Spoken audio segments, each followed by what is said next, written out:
ছিল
এরপর আল্লাহ রাসূল সাল্লাল্লাহু আলাইহি ওয়াসাল্লাম বৃহস্পতিবারে আল্লাহ রাসূল সাল্লাল্লাহু আলাইহি ওয়াসাল্লাম কুবায় রাখা পরে মদিনা থেকে রওনা হলেন। মদিনা থেকে যেতে যেতে মদিনায় ঢোকার আগেই জুমা নামাজের কি হয়ে যায়, সময় হয়ে যায়। আল্লাহ রাসূল সাল্লাল্লাহু আলাইহি ওয়াসাল্লাম এরকম ভাবে কোন সালিমের যে যুদ্ধ হয়ে অসুস্থতা সেই জায়গায় যাওয়ার পরে জুমার সময় হয়ে যায়। আল্লাহ রাসূল সাল্লাল্লাহু আলাইহি ওয়াসাল্লাম ওই কোন সালিমের আবাসস্থলে জুমার নামাজ আদায় করেন। এরপরে জুমার পরে মদিনার উদ্দেশ্যে রওনা করেন। মদিনার ভিতরে ঢুকে পড়ে, যখন মদিনায় ঢুকে পড়ে সেই থেকে তার নাম হয়ে যায় মদিনাতুর রাসূল সাল্লাল্লাহু আলাইহি ওয়াসাল্লাম। এর আগে নাম ছিল ইয়াসরিব, যেটা কি নাম ছিল ইয়াসরিব। নবী ঢুকলে তখন নাম হয়ে গেল মদিনাতুর রাসূল, অর্থাৎ রাসূলের শহর।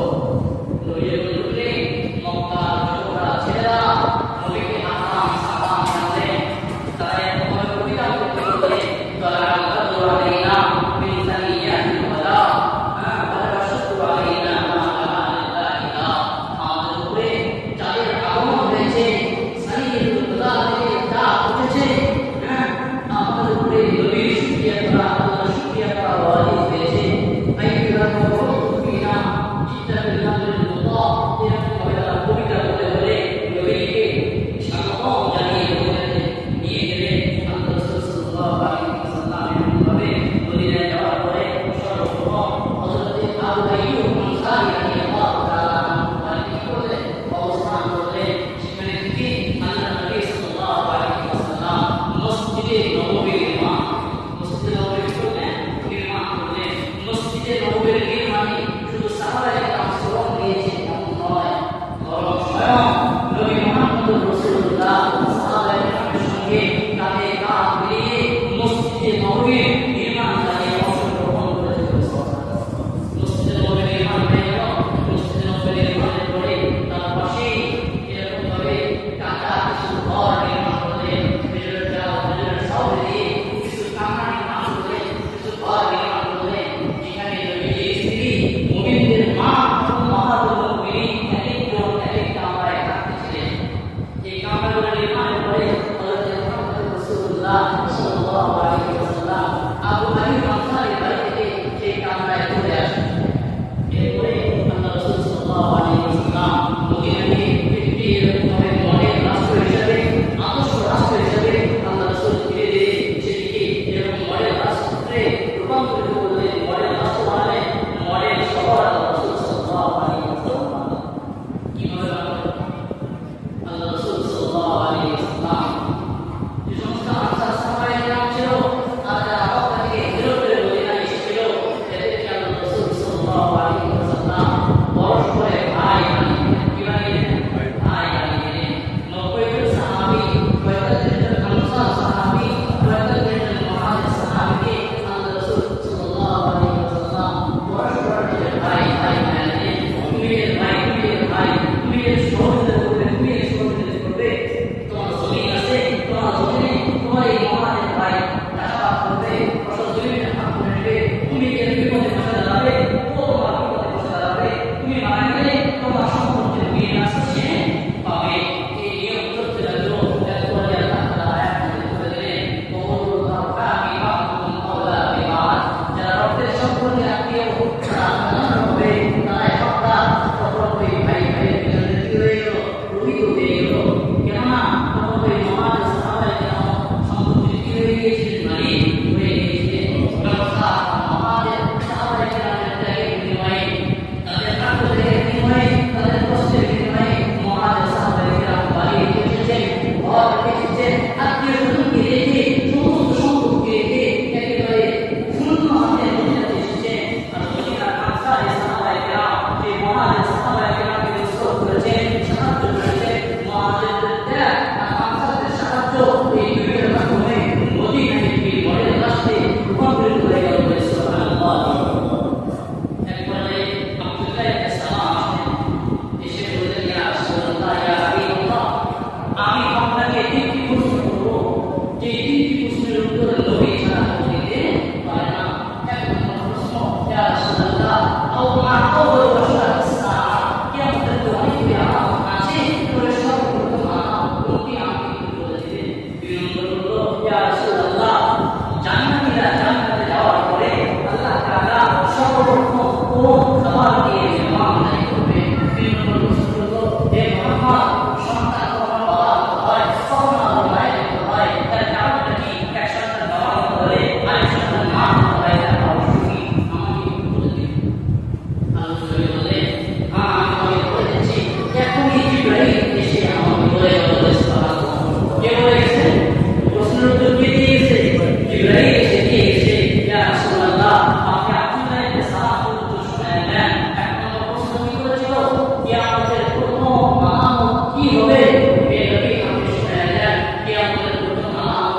পূর্ব দিক থেকে আগুন বের হবে, একটি কপি বের হবে, সেই কপি সেই আগুন মানুষকে তাড়িয়ে পশ্চিম দিকে নিয়ে যাবে।